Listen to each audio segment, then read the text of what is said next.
자, 이 작품은 이제 사평역에서라는 시를 보고 쓴 소설이에요. 그러니까 시가 먼저고요. 시를 보고 이 소설이 이제 좀 창작이 되었다라고 보면 될 것 같아요. 그래서 사평역은 이제 사평역에서의 설명했던 것들과 마찬가지로 지금으로는 이제 9호선의 사평역이 있는데 이 당시에 이제 뭐 큰 역은 아니고 간이역이었던 거예요. 그래서 지금 간이역에 있던 어떤 사람들에 대한 모습을 묘사해서 표현했다라고 보면 좋을 것 같아요.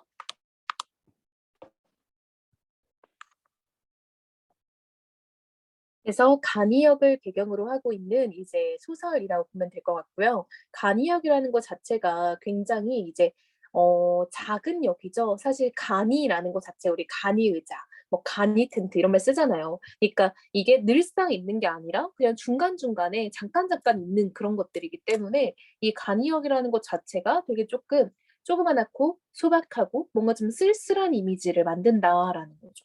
그래서 이 작품은 일단 시에서 상상력을 가미해서 소설을 만든 거기 때문에 그 시에 담겨 있는 어떤 배경이나 장면 같은 것들이 좀 많이 담겨 있다라고 보면 좋을 것 같아요. 자, 일단 한번 우리가 어떤 내용인지 읽으면서 정리를 좀 해볼게요.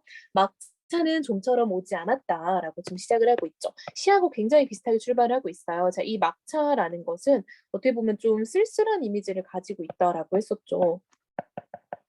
그래서 마지막 차라는 거고요. 뭔가 우리 하루에도 마지막 차에 타 있는 사람들의 표정은 되게 고단하다라고 쌤이 시에서 얘기를 한 적이 있었어요. 그래서 그런 어떤 고단함을 가지고 있는 그런 이미지라고 보면 좋을 것 같아요.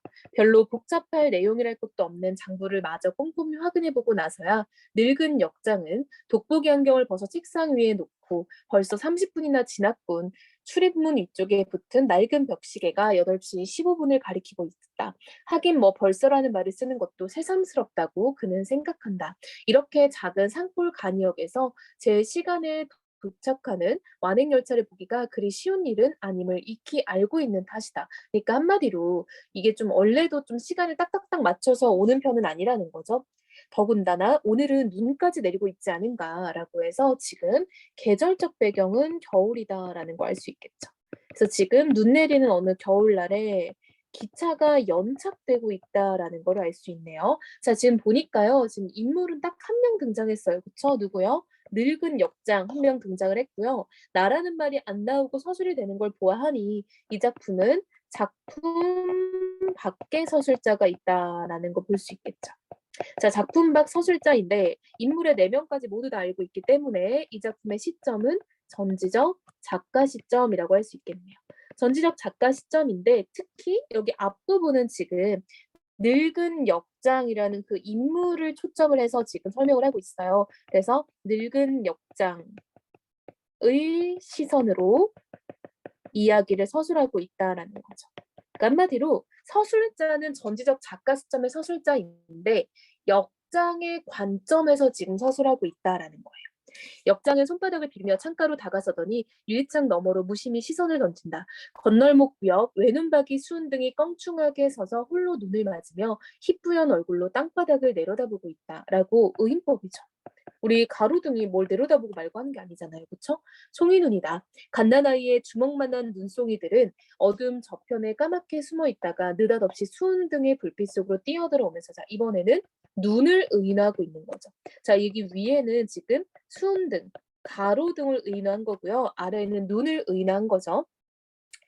자, 깜짝 놀란 표정을 미처 지우지 못한 채 땅바닥으로 곤두박질 치고 있다. 굉장한 눈이다. 바람도 그리 없는데 눈발이 비스듬히 비껴 날리고 있다. 늙은 역장은 조금은 근심스러운 기색으로 유리창의 얼굴을 바짝 대어본다. 그러니까 눈이 너무 많이 오니까 걱정이 되는 거죠. 하지만 콧김이 먼저 재빠르게 유리창에 달라붙어 뿌연 물방울을 만들었기 때문에 소매로 훔쳐내야 돼. 우리 겨울날에 이렇게 유리창 근처에 가면은 그 콧김하고 입김 때문에 이렇게 뿌옇게 되잖아요. 그걸 지금 묘사하고 있는 거죠. 철길은 아직까지 이상이 없었다라고 해서 지금까지의 이야기는 그냥 늙은 역장의 시선에서 묘사를 하고 있어요. 그쵸? 눈이 오는 장면, 기차가 연착되는 것에 대한 어떤 걱정, 이 정도를 설명을 하고 있는 거죠. 지금 대합실에 남아있는 사람은 모두 5이다.